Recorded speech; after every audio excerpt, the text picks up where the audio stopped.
అదిరన్ సంచ మహేశ్వరంకి అతి సమీపంలో HMDA approved villa ప్లాట్లు ఈఎంఐ మరియు బ్యాంక్ లోన్ సౌకర్యం అందుబాటులో. తాండూరులోని సాయాపూర్లో ఓ దారుణ ఘటన జరిగింది. ప్రేమించి పెళ్లి చేసుకున్న యువతిని భర్త దారుణంగా కొట్టి చంపేశాడు. ఎన్నాళ్లుగానో ఆమెను హింసిస్తూనే ఉన్నారని, ఇప్పుడైతే ఏకంగా చంపేశారని కుటుంబ సభ్యులందరూ రోధిస్తున్నటువంటి పరిస్థితి.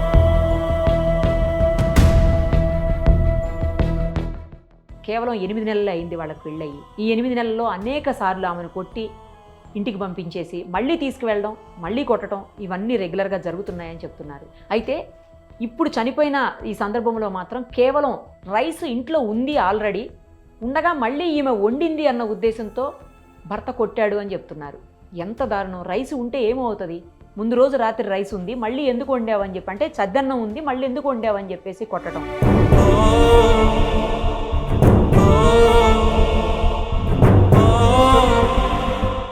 ఏమైతుంది ఉంటే? కాస్త అన్నం పారేస్తే అయిపోయేది కదా. ప్రాణమే పోయింది ఈరోజు ఆమెది. కుటుంబం మొత్తం కంటికి మింటికి ఏకదాటిగా ఏడుస్తూ ఉన్నారు. వాళ్ళందరూ లైవ్ కాల్ అందుబాటులో ఉన్నారు, వాళ్ళ ఫ్యామిలీ. ఒక్కసారి మాట్లాడదాం వాళ్ళతో. అనూషకి ఏమైతారు? ఏం జరిగిందమ్మా? ఎందుకు చనిపోయింది అనూష? అసలు ఏం జరిగింది? ఇద్దరు ఇష్టపడ్డారమ్మా. ఇష్టపడితే పెళ్లి చేసినామమ్మా. నా బిడ్డని తీసుకొని ఏమేం పోద చేసిండు. నా బిడ్డని తీసుకొని పోయినమ్మా ప్రేమించి. అమ్మా ప్రేమించుకున్నామంటారన్నారమ్మా. అంటే నేను చేయనుకోయినమ్మా నాడు పనిపోతుంది. నేను ఇంటికాడ ఉండకుంటే అమ్మ పని చేసుకుని దాన్ని బతుకుతే నేను ఒక రోజు ఇంటికి వచ్చే వరకలు జల్ది వచ్చినాం. మధ్యాహ్నం 2 గంటల వరకలు వచ్చినాం ఇంటికి. చేనుకెళ్ళి వస్తున్న బిడ్డ దగ్గర ఒకసారి 2 సార్లు ఫోన్ మాట్లాడితే ఎవరితో మాట్లాడుతున్నాను డౌట్ వచ్చి ఫోన్ తీసుకొని పలగొట్టేసిన నా ఇంట్లో ఫోన్. మా ఇంట్లో ఫోన్ పలగొట్టేసినాక నా చిన్న ఫోన్ పెట్టుకుంటే దగ్గర చిన్న ఫోన్ పెట్టుకుంటే ఆ చిన్న ఫోన్ నా దగ్గరనే ఉండే. చేనుకెళ్ళి ఇంటికి వచ్చినప్పుడు నా బిడ్డ ఫోన్ లో మాట్లాడితే నాకు డౌట్ వచ్చిందమ్మా. ఆ రోజు డౌట్ వస్తే ఫోన్ ఎక్కడిది అని నా బిడ్డకు తీసుకొని కొట్టినమ్మా. మస్తు కొట్టిన సాగు తెప్పాలి నా బిడ్డని. అంటే నీకు ఎవరిచ్చిండే ఫోన్? 50 ఇచ్చిన ఫోన్. నా తప్పిద ఫోన్ మన వాళ్ళిపోయింది కదా అని అడిగితే కూడా నా బిడ్డ చెప్పాలి. పక్కల వాళ్ళు ఇచ్చిన వీళ్ళు ఇచ్చినట్టు అన్న గల్లీలో కూడా పిల్లలకు అడుగుదామంటే నీకు పోయినా గిట్టుబడిచ్చిండా ఎవడిచ్చిండు అంటే అని. లేదమ్మా లేదు గల్లిచ్చిరు మాట్లాడదామని అంటే ఆ ఫోన్ తీసుకొని పోయినమ్మా వేరే వాళ్ళ ఇంటికి. ఇక మాకు తెలిసిన ఆయన ఉన్నాడు ఆడ మా మామ అని మా కుళ్ళ పైననే. వాళ్ళ ఇంటికి పోతే ఈ ఫోన్ మామ ఈ నంబర్ ఇవ్వద్దు చూడు మామ అని నంబర్ చూపించిన ఫోన్ మాట్లాడిన తని వాళ్ళ ఫోన్ లో కొట్టుకొని పేరుతోటి పడ్డది ఇక ఫోన్. ఆ పిల్లగాని ఫోటో వాళ్ళు ఫోన్ చేసి అడిగిట అతని. అడిగితే ఎవరు ఈ నంబర్ కు ఫోన్ చేసింది, ఎవరు మాట్లాడేది అని అడిగిట అతను. అడిగితే నేను పరమేశ్వర్ ఉండా అంటాను అన్నాడు వాడు. పరమేశ్వర్ అంటే ఎవరు, మీరు ఎక్కడుండి మాట్లాడుతున్నారు అని అడిగితే నేను బుర్రమొగలప్ప కొడుకునుండా అంటాను అన్నాడు. బుర్రమొగలప్ప కొడుకు అంటే మరి ఏంది మీది? ఇట్లా ఆడపిల్ల ఇంట పడేది తప్ప కరెక్టా మీది? ఇట్లా ఆడపిల్ల జీవితం పాడు చేయాలని ఇట్లా ఇంట పడ్డవా నువ్వు అంటే అడిగిండు అతను. అడిగితే లేదు, ఆ పిల్ల నాకు ఇష్టము, నా పిల్లని ప్రేమిస్తున్నా, నాకు ఆ పిల్ల కావాలి, ఆ పిల్ల అయిందాక నేను ఉండలేను, నేను ఒక్కనడకనే నేను ఆ పిల్లని తీసుకపోతా, లేకుంటే నేనే చచ్చిపోవాలి ఆ పిల్ల కాలల్లా అంటాను. అంటే అట్లా చెయ్యకు బాబు, మీ అమ్మ నాయనకి ఇష్టం ఉన్నది అంటే మా అమ్మ నాన్నకి ఇష్టం లేదు అన్నాడు.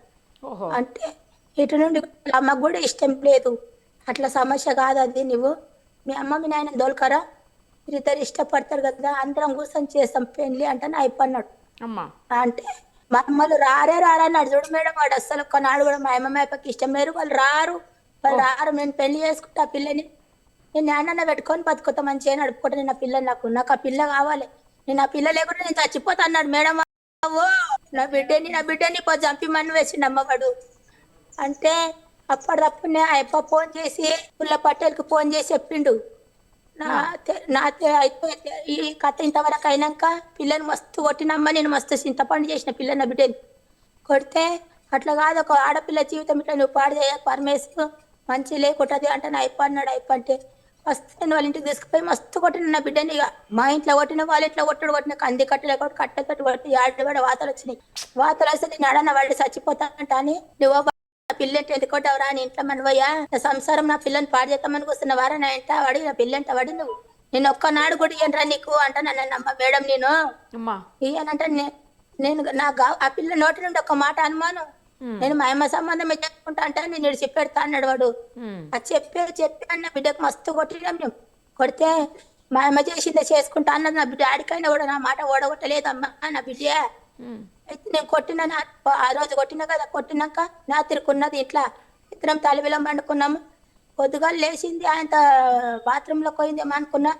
బాత్రూంలోకి వెళ్ళి ఎప్పుడు వెళ్ళిపోయిందేమో ఒక్క 10 నిమిషాలనే మా ఏమైపోయింది అమ్మ నా బిడ్డను తీసుకొని పోయినా. తీసుకొని పోతే నా పిల్ల అసలు నేను రాని అన్నదంట. నేను రానంటే నా పేరు ఎట్లా బయటకు వచ్చింది, ఎట్లయినా నన్ను పట్టుకుంటారు మీ వాళ్ళు, నన్ను ఇడవరంట అని తీసుకొని పోండి నా బిడ్డని. ఆయన బయటికి వెళ్ళి అక్కడ వెళ్ళక ఫోన్లు చేసుకున్నారు, అక్కడ వెళ్ళక తీసుకుపోయి. నా బిడ్డ దగ్గర ఫోన్ కూడా లేదు. ఇక నేను ఇక్కడ ఎక్కడ నేను ఊళ్ళని ఇంకుతున్నామా, నేను అడవిలో నేను చేస్తామా, నా పిల్లలందరూ వచ్చి బస్ స్టాండ్ లో పొంటి ఆడున్నది రోడ్ల పొంటి అందరిని ఇంకా వాటి మా అమ్మ పిల్లలు వచ్చి ఇంకొతుంటే ఆ అక్క కొడుకు ఒడ్డున్నాడు, చిన్నగంటే బాగా అన్నాడు. వాడు 20 ఏళ్ళకు ఉంటాడు. వాడంతా ఇంకొచ్చి దొరకలేడు. మా పిల్లగాడే మన ఇంటికి మళ్ళీ ఆడని నాన్న ఉన్నా జగన్నాథం జగప్ప ఇంటికాడ ఉన్నా, మా వాళ్ళు ఇంటికాడ ఉన్నా, నేను మీద ఆడానా. అతనే అన్ని చూసుకుంటాడు, అందరికి ఫోన్లు చేస్తున్నాడు అయిపో జగన్నాథం అంటే. చూసేస్తే ఆడ దొరుకుతలేడు, ఆడలేదా పిల్ల అంట అని మా పిల్లగాడు చెప్పి మళ్ళా వాడు కూడా లేడంటనే, వాడు కూడా నింకుతున్నారంట వాళ్ళ గల్లీలో మంది పిల్లలు అంటానని మా పిల్లగాడు వచ్చి చెప్పి మాకు. ఇక వీడు లేదంటే పిల్లని తీసుకుపోయింది వీడు ఇక అంటారని మాకు ఇక కన్ఫర్మ్ అయిందమ్మా. కన్ఫర్మ్ అయినాక మేము ఊళ్ళో పటేల్కు ఫోన్ చేసిండు, జగన్నాథం అనే టైప్ ఫోన్ చేసిండు. పటేలా ఇట్లా పలానా అంతరపంజలమ్మ బిడ్డే పిల్ల చంద్రమ్మ బిడ్డని బొర్రమ్మోళ్ళప్ప కొడుకు తీసుకుపోయిండంట పటేల. మరి ఏం కారణం ఏంటి ఇది, మళ్ళీ వద్దన్నాక కూడా నిన్ననే మేము మాట్లాడినాం కూడా, కానీ మాకు ఇష్టం లేకుంటే మేము మీ అమ్మని కూడా అన్నాం, తల్లికి ఇష్టం లేదు, మీ అమ్మ నాయనకి ఇష్టం లేదు అంటే ఇక్కడ వాళ్ళ అమ్మగారి సైడ్ కూడా ఇష్టం లేదు అంటుంది. వాళ్ళ అమ్మ కూడా ఈయన అన్నది. ఈయనంతా కూడా బలవంతకరంగా పిల్లని తీసుకొని పోయిండు, లేకపోయిండు పటేల్ అని పటేల్కు ఫోన్ చేసిండు. సాయిపూర్ పటేల్కు, నరసింహులు పటేల్కు ఫోన్ చేస్తే బంటు మల్లప్పకు కూడా ఫోన్ చేసిండు అయిప. ఫోన్ చేస్తే అట్లా కాదు, ఒక ఆడపిల్ల జీవితం మంచిగా చేద్దామంటని అయిప నరసింహులు పటేల్ అన్నాడు. పటేల్ అంటే అట్లా చేయొద్దు జగన్నాథము, ఒక ఆడపిల్ల జీవితం మనం పాడు చేయొద్దు, వాళ్ళని కూర్చుని పెట్టి మనం మంచిగా చేద్దామంటని అన్నాడు. ఇవి మాట తీసుకుపోయి పటేల్ దగ్గర పోయి అయిపోక జగన్నాథం పోయి బావి కాడ మాట్లాడింది విషయం అంతా. మాట్లాడి మా అక్కని నన్ను మళ్ళీ పిలిపించిండు బావి కాడికి. ఆ పటేలు పిలిపిస్తే ఇట్లా వెళ్ళి నా పిల్లలు కూడా అందరు వచ్చారు కరెంట్ కోటికి వెళ్ళి. అందరు వచ్చినాక ఎట్లా అంటావు ఏమంటావు చంద్రమ్మ, మళ్ళీ మందింటికి అయితే ఇచ్చేదానవి కదా నువ్వు, మీ క్యాస్ట్ అంతా ఒకటే కదా అంటాను. ఒకటే అంటే మీరేం చెప్తాను నేను అట్లా చేస్తా పటేల. మరి నా బిడ్డకైతే ఇష్టం లేకుండా పెళ్ళి నేను ఇయ్యరాదంటే అనుకునేటి అంటే ఇవి ఇయ్యరాదు అనుకున్నావేమో, కానీ వాళ్ళిద్దరు మనసులు కలిసినాయి కదా, మంచిగా చేద్దాం పెళ్లి ఘనంగా అంటే నన్ను పటేలు. అయితే మన పటేల్ అంటేనంటే సరే అంటేనంటే అంటే పటేలు మమ్మల్ని పిలిపించినాక మళ్ళా ఓలా 1 తల్లిదండ్రులు కూడా లేకున్నారంట ఊళ్ళో. లేకుంటే కూడా పిలిపించిండు ఆడికి బాయి కాడికి, వాళ్ళ అమ్మ నాయనని పిలిపించిండు బాయి కాడికి. వాళ్ళ అమ్మ నాయన ఏమన్నారు పటేల్కు, నీ ఎట్లా అంటావు లాలమ్మ మొగలప్ప మరి అంటానంటే మీరు ఎట్లా అంటే అట్లా పటేలా అంటానండి అమ్మ వాళ్ళు ఇద్దరు తాళమొగడు. ఓహో, అప్పుడు ఒప్పుకున్నారు అయితే? ఒప్పుకున్నారమ్మా, ఒప్పుకున్నారు. నా 3 బిడ్డల సరిగా నాకో బిడ్డలా కానీ బిడ్డ అంటానన్నాడు వాళ్ళ మామగాడు. మంచిగా చేద్దామమ్మ మంచిగా చేసుకుందాము అంటున్నారు అనుకొని అందరు సమక్షాలలో మళ్ళీ ఒక రోజు పిలిపించండి పటేల్ ఇంటికి. పిలిపిస్తే నువ్వేం పెడతావు, నువ్వేం లేదమ్మా అని అడిగారు. అడిగితే నా చేత కాదు నాకేం లేదా అంటే కూడా నా చేతనైనా వరకు మస్తు పెట్టిన అమ్మ పెట్టలేదు అక్కం లేదు, పెట్టినా బంగారం పెట్టినా అంతా పెట్టినా. పెడితే పెళ్లి చేసుకున్నారు. పెళ్లి చేసుకున్నాక ఒక్కనాడు కూడా నా బిడ్డకి 15 రోజులు కూడా మంచిగా పెట్టుకున్నారేమో చూడమ్మా. ఇక పెళ్ళైన దగ్గర నుంచి అమ్మాయిని కొట్టడం, ఏడిపించడం, వేధించడం చేస్తూనే ఉన్నారు అయితే? పెళ్లి అయిన దగ్గర నుండి కొట్టడము, ఏడిపించడము. నా పిల్లకు అసలు బయట పని రాదని కూడా చెప్పినమ్మమ్మ. నా బిడ్డకు పాటకు నీడు పాటకుండి మిషన్ కొట్టుకొని బతుకుదాన్ని మిషన్ తెచ్చి పెట్టుకుని నా పిల్లకి ఇస్తామంటాను. ఇక పెళ్ళైన 15 రోజుల సంధి ఇదే జగడపడిన చూడమ్మ. పిల్లకు కడుపు వదినకుండా జగడమంటే వాడు కొట్టాలే, వాళ్ళ మాట్లాడిన వాడు కొట్టాలే, వాడు ఎల్మ పడుకునేడమ్మా. కొట్టి నా బిడ్డని పానం తిని కూర్చొని వాళ్ళకు రావాలి నా బిడ్డ వాడు కొడుతున్నాడని ఇంటికి వస్తుండే. మళ్ళీ ఇంటికి వస్తే నా దగ్గరకు వస్తే దవాఖానకు చెప్పి పెట్టాలి, మళ్ళీ ఉండనియకుండా మళ్ళీ తొలుకొని పోవాలి. వాడు నా పెళ్ళం నాకు కావాలి అంటుండే అమ్మ పక్కుతూ, నా పెళ్ళం నాకు కావాలి, పెళ్ళం కావాలి అంటుండే ఖచ్చితంగా. అంటే పెళ్ళం కదా ప్రేమమి నాకు గుంజుకపోతున్నాడు అంటానే ఇట్లా అనుకొని యాది మరిసి ఒకనాడు నా కొడుకు పిల్లగా అంది. ఇదే సమస్య ఎన్ని మాటలు జరిగిన 10 మాటలైంది సమస్య. 10 మాటలైతే నా బిడ్డ కొడుకు పిల్లగానికి పుట్టినరోజు చేసి పోయిన నెలల పుట్టినరోజు చేస్తే పుట్టినరోజుకి వచ్చి ఆ రోజు గొడవ పెట్టుకున్నాడు దుమ్ముప్ర చిన్న తోలుకొని వచ్చినాక మొన్న కొట్టిండు మొన్న సోమవారం రోజు కొట్టిండు మా నాస మస్తు కొట్టిండు. నాకు పొద్దుగల పుట్ట ఫోన్ చేసింది పొద్దున్న ఏడుస్తున్నా నా బిడ్డ ఏడుస్తే ఎందుకమ్మ ఎందుకు ఏడుస్తున్నా అమ్మ నన్ను మస్తు కొట్టిండు అమ్మ అంటున్నాను. ఆడు ఆశపోయినా మన బిడ్డ కమిలిపోయిన మోకాల మీద కొట్టిండు మో చేతుల మీద కొట్టిండు. పన కొడితే గోడకేసి గుద్దితే దప్ప గుద్దితే పని ఇంత దొడ్డు ఆశిందమ్మా. ఇవన్నీ నడుములన్నీ కమిలిపోయినాయి చేతులు కాళ్ళు అన్ని తీరుసుకపోతున్నాయి. ఇప్పుడు పిల్లయి ఇంటికి వచ్చి వండ పెడతా వాళ్ళ మామ వదిలిచ్చిపోయి మళ్ళీ నా ఇంటికి తీసుకొచ్చి వాళ్ళ మామ వదిలిపెట్టి పోయిండు పెట్టిపోయిండు. వాళ్ళ మామ వదిలిపెట్టిపోతే నాకు దిక్కలేసింది. ఏందప్ప చేసుకొని ఊళ్ళకి ఇంత మంచి పిల్లకి నా పిల్ల ఇంతగానో కొట్టి టార్చర్ పెడుతున్నాడు. నేను లేనమ్మా నేను లేను అంటానన్నాడు. నేను లేను అంటానని మనకి 3 పిల్లలు అంటారు. వాళ్ళు ఇచ్చి నువ్వు చూపించుకరా డావకానకు అంటే చూపించుకొస్తానా మీరు కొట్టుండి నేను చూపించుకొస్తా డావకాలకు నాకు గసిగా మొగోళ్ళు ఉన్నారు తెచ్చిపెట్టేటోళ్ళు అంటాను కూడా అన్న వానికి పోయి వాళ్ళు సావతుంది కొత్తమని వాళ్ళు పెండ్లో మొగడు అందరు వాళ్ళ గలిలో మంది అయితే డావకానకు దొరుకొని వచ్చి ఆదిత్య హాస్పిటల్ కాడికి వచ్చి పిల్లకు చూపించిన అమ్మ నేను మేడము చూపిస్తే ఏంది ఇట్లా అన్నాడు. సార్ అడిగితే ఇట్లా మొగోడు కొట్టిండు సారు అత్తమ్మ టార్చర్ పెడితే ఇట్లా మొగోడు కొట్టిండు ఆ పిల్లని పొద్దుగల గిన అమ్మ నాయింది సార్ ఏం చేస్తూ నేను ఎట్లా చేయాలంటే నువ్వు పోలీస్ కంప్లైంట్ ఇయ్యన్నాడు అమ్మ సారు అంటే నేను సంసారం చేపియాలంటానే నిన్ను ఇయ్యాలని చూడు మేడం పిల్లకు కంప్లైంట్ ఇస్తామంట. ఆ రోజు నువ్వు పోలీస్ కంప్లైంట్ ఇచ్చున్నా కూడా ఇవాళ అనూష బతుకుండేదేమోనమ్మా. బతుకుతుండేనమ్మా అందరు ఏమన్నారమ్మా సంసారం చేపించుకుంటే పోలీస్ కంప్లైంట్ ఇస్తే బాగా అంటున్నారు అమ్మ అందరూ. నేను సంసారం చేపియాలంటానే అని కంప్లైంట్ ఇయ్యలేని చూడు మేడం నేను అదొకటే నా తప్పు వచ్చింది చూడండి.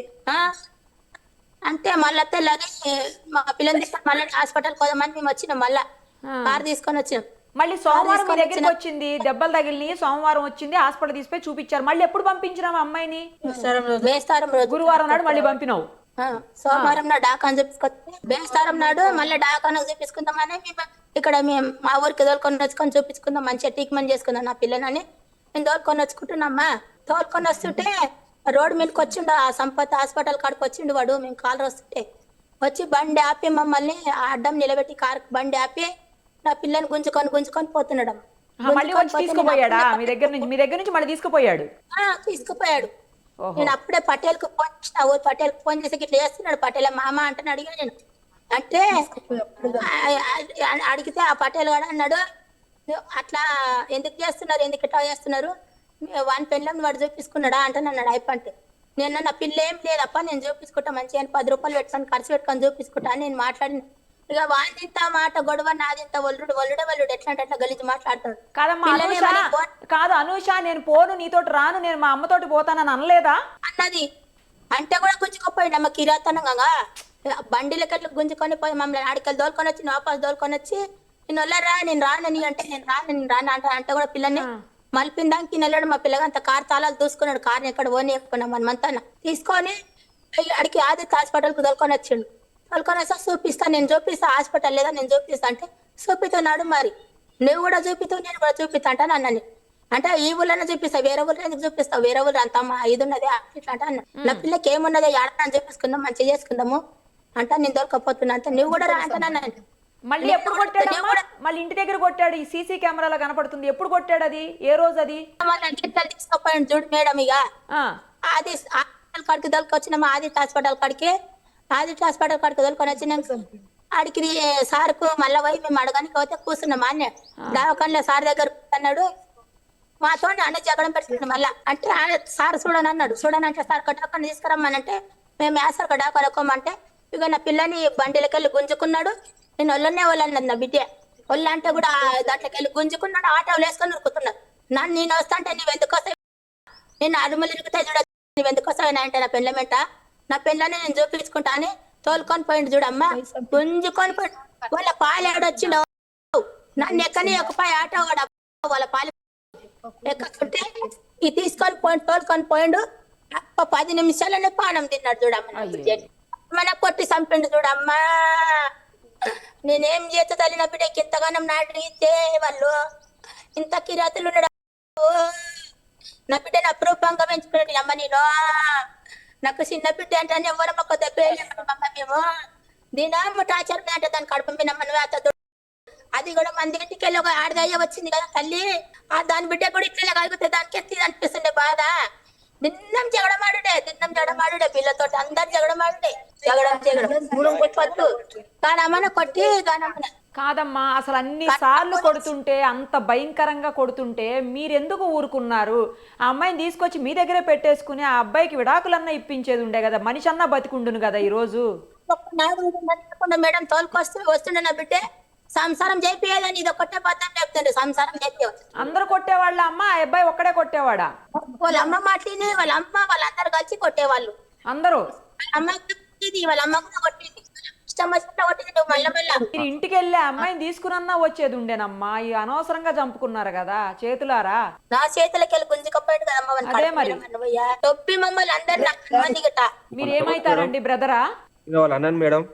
ఈ ఎంత దారుణం అండి, 10 నిమిషాల్లో మీ దగ్గర నుంచి తీసుకెళ్ళిన 10 నిమిషాల్లో అమ్మాయిని చంపేశారు. మేడం మేము అక్కడనే పొద్దున్న కార్ ఇచ్చి నాకు హెల్త్ బాగాలేకుండే నేను మా అమ్మ వాళ్ళు వస్తాను కాల్ చేస్తే నేను కార్ ఇచ్చి పంపించిన మా అల్లుతోటి. వాడికి ఎవరో ఇన్ఫర్మేషన్ ఇచ్చారు మేడం, ఇట్లా మీ భార్య ఒక నవ్వుతుంది కార్ లేకని పోతే వాడు వెనకాల వచ్చి కార్ని బాలాజీ హాస్పిటల్ ముందు మా కార్ని ఆపి నేను నా పిల్లల్ని తీసుకోపోతా నేను చూపించుకుంటా అని చెప్పి ఆడ ఆదిత్య హాస్పిటల్కి వస్తే వాళ్ళతో గొడవ పడితే వాళ్ళు ఉన్న డాక్టర్లు కూడా మీరు గొడవ పడితే కాదు కుట్టిన దెబ్బలు మీరు గవర్నమెంట్ హాస్పిటల్కి వెళ్ళి ఇది ఏమో తీసుకురామని చెప్పి ఏసీజీ తీసుకురామని చెప్పారు. అది తీసుకొస్తేనే మీకు మేము ట్రీట్మెంట్ చేస్తాం, లేదంటే చెయ్యము, లేదంటే పోలీస్ కేసు అవుతుంది అంటే మా అమ్మని వాళ్ళందరినీ పక్కకు నేను అక్కడ వెళ్ళి తీసుకెళ్తా అని చెప్పి అటు ఎల్లుండో లేదో మేడం. మేము ఇంటి వరకు వచ్చినాం, ఇంటి వరకు వస్తుంటే మా కళ్ళ ముందు బైక్ పైన తీసుకుని వెళ్తుండు. మళ్ళీ మేము ఇంటి ముందే ఉన్నాము, ఆమె బైక్ పైన నుంచి మా ఇంటికి వెళ్తాను ఇలా బైక్ పైన దుక్కడానికి వస్తే ఆమె కాళ్ళు పట్టుకొని చేయి పట్టుకొని అట్లా ఇంటికి బలవంతంగా లాకెళ్ళి మేడం. సో అంటే ఇంత మునుపు 4-5 సార్లు జరిగినాయి. మేము సరే ఇంటికి తీసుకెళ్తాడు కదా, మంచిగా చూసుకుంటాడు కదా, ఇక ఇంత ఎప్పుడు జరిగిందే కదా అని మేము కూడా ఏం అనుకోలేదు మేడం. కానీ ఇట్లా ఇంటికి తీసుకెళ్లి ఇంటికి ఘోరంగా కొట్టి చంపుతాడని మేము అనుకోలేదు.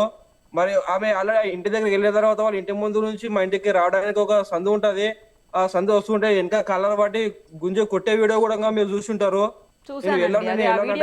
చాలా బాధ అనిపిస్తుంది. వానికి చెప్పలేని అలవాట్లు కూడా ఉన్నాయి మేడం. ఆ గంజాయి కొడతాడంట అని ఏదేదో వాని మీద మొత్తం చాలా ఉన్నాయి చెప్పడానికి రాదు. కానీ ఒక్కటి చెప్తున్నా మేడం, ఒక ఇంట్లో ప్రాణం పోయిందంటే ఇప్పుడు నా ఇంట్లోనే కాదు, వేరే ఏ ఇంట్లో కానీ ఏ అక్క చెల్లెలు కానీ ఏ బావ తమ్ముడు కానీ ఎవరైనా ఉండకోకో ఇప్పుడు మా ఇంట్లో ప్రాణం పోయినట్టు ఒక అడవిలో ప్రాణం కూడా తిన్నాడు అనుకో మేడం, ఖచ్చితంగా వాని ప్రాణం పోవాలని మేము కోరుకుంటున్నాము. మీడియా మాకు సపోర్ట్ చాలా చేస్తుంది, మాకు ఇలాగా చేయాలని మేము కోరుకుంటున్నాము. మీ పైన నమ్మకం పెడుతున్నాము. వానికి తగిన శిక్ష పడాలి మేడం. ఉరి శిక్ష తీస్తారా? మీరు ఎంత మేడం? ఒక అడవిలో ప్రాణం పోయిందంటే ఖచ్చితంగా ఒక మొగన్ ప్రాణం పోవాలి మేడం. అతి ఘోరంగా కొట్టి చంపడం మీరు చూసింటారు. ఇలాంటిది ఎవరికి కారదని కూడా ఖచ్చితంగా ఒక శిక్ష పడాలని కోరుకుంటున్నాం మేడం. మేము దారుణం అండి. మీరు కూడా అన్ని సార్లు కొడుతుంటే అమ్మాయిని అంత హింసిస్తుంటే కుటుంబం హింసిస్తుందని చెప్తున్నారు. భర్త అయితే దారుణంగా కొడుతున్నాడు. మరి అలాంటి పరిస్థితుల్లో ఎందుకు అమ్మాయిని పంపించారండి? కనీసం మీ దగ్గర ఉంచుకుంటే వాళ్ళ ప్రాణాలతో ఉండేది కదా అమ్మాయి. మా దగ్గర ఉంటే కూడా వచ్చి రచ్చ రావాలి మేడం, వచ్చి రచ్చ చేయాలి. ఆ ఊరు పెద్ద మనుషులు కానీ పటేళ్ళు కానీ వాళ్ళందరూ చెప్పాలి, మీకు మీ చెల్లెలకి మీకు మీ బావ దగ్గర ఇచ్చి సంసారం చేపించే ఉద్దేశం ఉందా లేదా అని ఇట్లా మాట్లాడేలా మీద మా చేతులు మొత్తం కట్టేసారు అందరూ. లేకుంటే వాడిని మేమనే ఎప్పుడో కొట్టైనా సక్కువ చేస్తుండే. మా పెద్దోళ్ళ మాటలు నేను కూడా మేము ఈ రోజు మా చెల్లెని ఓడగొట్టుకున్నామండి. మేము ఏం చేయాలి చెప్పండి? వాడు చూసుకుంటాడు కదా, మారుతాడు కదా, ఎన్నో జరుగుతున్నాయి ఇదే అంతా అనుకున్నాం. కానీ వాడు ఇలా మా చెల్లెల్ని మొత్తం దూరంగా చేసి మా ఇల్లుని మొత్తం మూత పడేటట్టు చేస్తారని మేము అస్సలు ఊహించలేదు. అసలు అన్ని సార్లు అమ్మాయి ఎంత బాధపడి ఉంటుందో, ఎన్నో సార్లు కొట్టాడని చెప్తున్నారు కదా. ఆమె 22 ఏజ్ కూడా లేదు, 21 ఉంది. ఏజ్ వచ్చినాక పెళ్లి చేద్దాం అనుకున్నాము. వాడు ఏదో ఆమెకు అంత లోక జ్ఞానం కూడా లేదు, చెప్పరాని మాయం మాటలు చెప్పిండు. ఆమె ఇట్లా ఇళ్లలో ఉందో కూడా మాకు తెలియదు. తీసుకెళ్లేవాడు. 10th వరకు చదువుకుంది మేడం. ఎంత? 10th వరకు చదువుకుంది. 10th వరకు చదువుకుందా? దారుణం అండి, దారుణం అసలు. అయితే అమ్మో, అది చూస్తుంటే వీడియో చాలా చాలా బాధేస్తుంది. దారుణంగా ఉన్నప్పుడు మేడం వాని కూడా ఎంత దారుణంగా పడాలి. ఒకవేళ స్టేషన్ నుంచి బయటకు వచ్చినా కూడా పోలీసు వాళ్ళు సహకరించకపోయినా మేము కూడా రేపటి రోజు ఇలాంటివి వాని ఇంట్లో కూడా జరుగుతుందని మేము కూడా మీడియా సాక్షిగా చెప్తున్నాను. నేను మా ఇంట్లోకి వెళ్ళి ఒకటి పోయిందంటే వాళ్ళ ఇంట్లోకి వెళ్ళి కూడా ఒకటి పోవాలని నేను గట్టిగా చెప్తున్నా మేడం. శిక్ష అయితే పడాలండి. చట్టాన్ని మీ చేతిలోకి తీసుకోవాకండి, కానీ ఖచ్చితంగా అతనికైతే మాత్రం చట్టపరంగా శిక్ష పడాలి. చట్టం వల్ల చెల్లకు తీసుకొని మనకి తగిన శిక్ష పడితే ఇప్పుడు పడుతుందండి, పొడగొట్టుకున్నాము ఎందుకంటే ఎవిడెన్స్లు అన్ని ఉన్నాయి కదా, ఖచ్చితంగా శిక్ష పడుతుంది. ఏమో మేడం వాళ్ళకంటే రాజకీయాలు ఉన్నాయి, మాకేం లో మేము ఊళ్ళో చేసుకుని బతికేటోళ్ళం. వాళ్ళ భూమి ఉందంట, పైసలు ఉన్నాయంట, మేము ఎలాగైనా చెలాయిస్తాం, ఎలాగైనా చేస్తాం. పొద్దున వేస్తే అత్తాడ్చారు, పొద్దుకు వస్తే వీంటాడ్చారు. ఎలా భరించాలి మేడం? అడవిలో ఎలా భరించాలి? మేము కూడా పెళ్లిళ్ళు చేసుకున్నాం, మాకు పిల్లలు ఉన్నారు, మేము కొట్టాము, మరి మేము ఇంటికి తాగి వస్తామా మేడం? మేము మాకు కూడా ఇచ్చారు కదా, మేము కూడా ఆలోచన చేస్తున్నాం కదా. ఇప్పుడు అక్కడ కొడుతున్నారు, మేము కూడా వీళ్ళని కుట్టి చెప్పాలా? మరి వాళ్ళకి ఆస్తులు ఉన్నాయి అంటున్నారు కదా మీరు, వాళ్ళకి ఆస్తులు ఉన్నప్పుడు ఎందుకు మళ్ళా కట్నం కోసం వేధించారు అనూషాని? వాళ్ళు ఇంకేం చెప్పాలి? ఫస్ట్ ఇచ్చేటప్పుడు చెప్పినాం, పంపించేటప్పుడు చెప్పినాం, మా దగ్గర ఏం లేవు అంటే వాళ్ళ అత్త గాని మా అమ్మ గాని వాళ్ళ అమ్మకైతే ఫస్ట్ ఆఫ్ ఆల్ గా వాళ్ళ అమ్మకైతే ఇష్టమే లేదు మేడం, ఆ పిల్ల గురించి ఇష్టమే లేదు. వద్దు వద్దంటే కూడా వీడు ఇంట్లో మాయమాటలు చెప్పి ఇక్కడ ఈ పిల్లకి మాయమాటలు చెప్పి పెళ్లి చేసుకుంటూ గ్రాండ్ గా చేసుకుంటూ ఏదో ఫస్ట్ నుంచే చెప్తారు ఆ ఇంటూ ఈ సంసారం బాగాలేదు వాళ్ళకి ఇవ్వకండి అంటే ఏదో పిల్ల ఇష్టపరంగా కదా సరే వెళ్దాము, ఏవో తప్పులు ఉన్నాయి కానీ మేము ఇచ్చి చేసినాం. కానీ ఇంత ఘోరంగా మా పైన వాడు చూపిస్తాడని మేము అసలు ఎప్పుడు అనుకోలేదు. వానికి మీరు ఎలాంటి శిక్ష విధిస్తారో ఇక మీకే తెలియాలి. పొద్దున మేడం ఏదో కొద్దిగా ఇంత బుక్కడ అన్న ఒక గిలాస బియ్యము ఎక్కువ వండినామని పొద్దున లేసి అత్త కొట్టడము, అదే వీడు కొట్టడము. అయినా సరే 3 days ఉండు, ఇది ఏదో ఉంది, ఇది అయిన తర్వాత మాకు చూపించి పంపిస్తాము అంటే కూడా వినకుండా మా దగ్గర లాక్కొని వెళ్ళి ఇంటికి తీసుకెళ్లి ఆ బాధ చంపడమే మీరు చూశారు. దానిపైన మీరు ఏం చర్య తీసుకుంటారో తెలియదు, ఎట్లా చేస్తారో తెలియదు మేడం. కూడా ఏదో రైస్ ఆల్రెడీ రైస్ ఉంది చాలా ఇంట్లో, మళ్ళీ వండింది అని చెప్పేసి కొట్టాడు అంటున్నారు, ఎక్కువ వండింది అని చెప్పేసి. నిజమేనా మేడం? ఇప్పుడు ఆదివారం రోజు వండారు మేడం, వాళ్ళ ఇంట్లో వాళ్ళ అన్న గాని తమ్ముడు గాని ఎవడన్నా గాని మొత్తం హోటల్లో తినటోలే మేడం, ఎవరు తినలేరు. మరి ఇప్పుడు మళ్ళీ పొద్దున లేస్తే నువ్వు మేము పనికి వెళ్తాము, మరి నువ్వు సజ్జనమే పెట్టి మాకు తొలిస్తావా? పనికి వెళ్తారంట కదా, గరం అన్నం చేసి నువ్వు ఇంట్లోనే ఉంటావు కదా, వాళ్ళకు వండి పెట్టు అంటే ఆమె కూడా అదే పెద్దలు చెప్పిన సమక్షంలోనే ఆమె అదే ఉంది. సరే పొద్దున ఎందుకు వీళ్ళు మళ్ళీ పనికి వెళ్తారు కదా, పొద్దున వండిన ప్రాబ్లమ్ ఉంది, నైట్ వండిన ప్రాబ్లం ఉంది అంటే ఎట్లా చేయలేదు మేడం? అమ్మాయి ఎలా చెప్పండి, మీరని చెప్పండి. చెప్పండి, నైట్ వండేది ఉంటే పొద్దున లేస్తే సద్యనం అంటారు, ఇప్పుడు గరం అన్నం చూస్తే మన సద్యనం మిగిలింది అంటారా? ఇవన్నీ వాళ్ళేనా? ఆ రోజు అయితే కొట్టింది, ఇప్పుడు చనిపోయినప్పుడు కొట్టింది అయితే ఈ అన్నం కోసమే కొట్టాడంట కదా, నిజమేనా? నిజమే మేడం. మరి చిన్న అన్నం విషయంలో కొడతారా? కొట్టి చంపేస్తారా? కదా కొంచెం ఇట్లా ఎందుకు అన్నం చేయనీకి రాదా? ఒక ఉప్పు కారం తినడానికి మంచి లేదంటే తప్పు ఉంది. కానీ ఏదో ఆవుల ఎట్లా ఇప్పుడు ఎక్కైనా తక్కైనా వాళ్ళ ఆవులు ఉన్నాయి, ఆవులకేస్తారు కదా మేడం కుడిలేక, అట్లా ఎందుకు అనుకుంటలేరు వాళ్ళు? చాలా చాలా దారుణం. మళ్ళీ ఇప్పుడు చంపిన తర్వాత కూడా ఆమె మెడలో ఉన్న పుస్తకాలు గాని కమ్మాలు గాని అన్ని లాక్కొని మొత్తం అన్ని లాక్కొని దగ్గర వెళ్ళిపోయాడు. వాడు ఎంత మూర్ఖుడు అని మనిషి చనిపోతే అవన్నీ తీసుకునే పనిలో ఉన్నాడు ఇతను.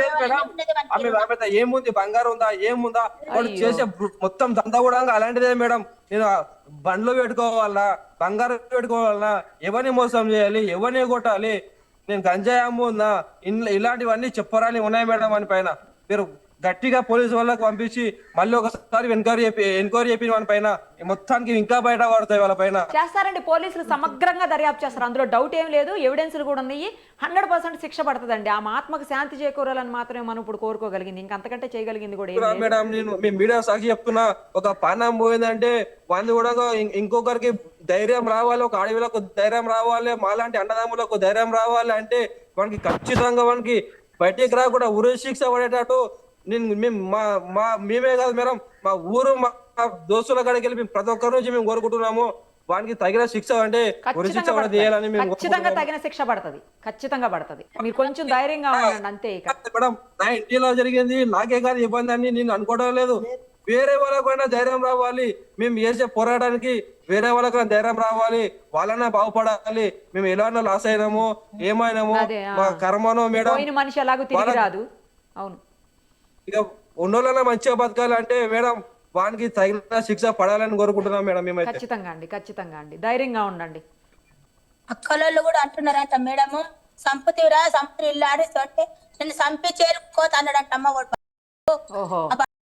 పాపం చేసిన అమ్మ బువ్వల మనవ ఎంత చక్క అమ్మ బువ్వ అంటే మళ్ళా మళ్ళీ అంటున్నాడు తల్లి, నేను నైట్కి ఎందుకు వచ్చి ఎవరు తీసుకొచ్చి నా ఇంటికి నేను నమ్మకం తీసుకొని పోయేందుకు పక్కన ఇదేమంటే పొలం వచ్చింది కదా తీసుకురాకుండా వచ్చిందన్న కొడలు ఎట్లా పెళ్లి చేసుకున్న పక్క ఇంటికి వచ్చి చూడడం ఆడి మమ్మల్ని కొట్టి వాడు పుస్తలి అని పుట్టిస్తుండే మళ్ళీ మళ్ళీ ఇంటికి వచ్చి మా ఇంటికి వచ్చి పుస్తలు ఎత్తిస్తారా వాడు బతికే ఉన్నాడు కదా, వాడు బతికే ఉన్నాడు కమ్మా, వాడు బతికే ఉండి పుస్తలు ఎలా అడుగుతున్నాడు? అట్టేనాడు చూడు మేడం, చూడు పుస్తలు అడుగుతుంటే పక్కకు వచ్చి చూడమంటుండే, తాగి వచ్చి చూడమంటుండే. ఆ పెద్ద మనిషి జగ్గప్ప అని చెప్పినట్టు నేను ఆ జగ్గప్ప కూడా వచ్చింది, జగ్గప్ప పెళ్ళం జగ్గప్ప ఇంటికి వస్తే వాళ్ళు కూడా ఎదురెదురు మాట్లాడి ఎట్లా మాట్లాడుతున్నారు బాణ పడుతున్నది పుస్తలు. అట్లా నువ్వు పుస్తలు ఎట్లా అడుగుతున్నావు? నువ్వు పుస్తలు 10 మందిలో ఎట్లా పెళ్లి చేసుకున్నావాడా? పంచన వాళ్ళు చేసుకుని రూపాయి మీద ఆడ తీసుకొని రా, నువ్వు ఆడ తీసుకొని వచ్చి అంత మందిలో నువ్వు పుస్తలు ఇడుచుకొని పోయి పిల్ల నా పిల్ల నాకు వదిలిపెట్టి అంటే నేను చూడమ్మ అంటే పటేల్గా సంసారం అన్నాడు, పటేల్గా సంసారం అన్నాడు. పటేల్ కూడా చెప్తా గట్ల చేసాడు వాడు. మేడం ఇంకోటి మేడం, రోజు మాట్లాడిన ఆ సాయిపూర్ లో ఉన్నటువంటి పెద్దలు దీపా నరసింహ అనే ఆయన గాని వాళ్ళ తరపున గాని ఎవరు వచ్చి మేము ఎన్నిసార్లు వెళ్ళినా మాకు నచ్చ చెప్పి తోలించడమే జరిగింది. కానీ ఈ రోజు అమ్మాయి చనిపోయింది మా ఊరు అమ్మాయి కదా అని ఒక్కరు కూడా చూడడానికి రాలేదు మేడం. మీరు వాళ్ళపైన కూడా చర్య తీసుకోవాలని, వాళ్ళు ఎందుకు రాలేరని వాళ్ళని కూడా పోలీసు వాళ్ళు వచ్చి ప్రశ్నించాలని మీ ముందర మీ సమక్షాల ఏమైనా జరిగిందా వీళ్ళ గురించి అని వాళ్ళ కూడా అడిగి మా పైన ఎలాంటి నిందలు లేకుండా వాళ్ళ తరపుననే మీరు మొత్తం ఏమి జరిగిందని తెలుసుకోవాలని మీ సుమన్ టీవీ వాళ్ళ నుంచి నేను కూడా యూట్యూబ్ లో చూస్తూ ఉంటాను మేడం. మీ సుమన్ టీవీ అని ఏ ఇంటర్వ్యూ ఉన్నా నేను పక్కా చూస్తూనే ఉంటాను, ప్రతి ఒక్క ఇంటర్వ్యూ నేను అటెండ్ చూస్తూనే ఉంటాను. మీ సుమన్ టీవీ నుంచి మాకు ఏదైనా న్యాయం ఖచ్చితంగా జరగాలని మిమ్మల్ని వేడుకుంటున్నాం మేడం. నేను తప్పకుండా అండి, తప్పకుండా మీరు చెప్పిన అన్ని పోలీసులు కూడా సమగ్రంగా దర్యాప్తు చేస్తారు, కోర్టు కూడా పరిగణనలోకి తీసుకుంటది. 100% ఎవిడెన్స్లు కూడా ఉన్నాయి, ఖచ్చితంగా తగిన శిక్ష పడుతుందండి. సుమన్ టీవీలో మీ పర్సనల్ అండ్ బిజినెస్ ప్రమోషన్స్ కోసం కింది నెంబర్కి కాంటాక్ట్ చేయండి.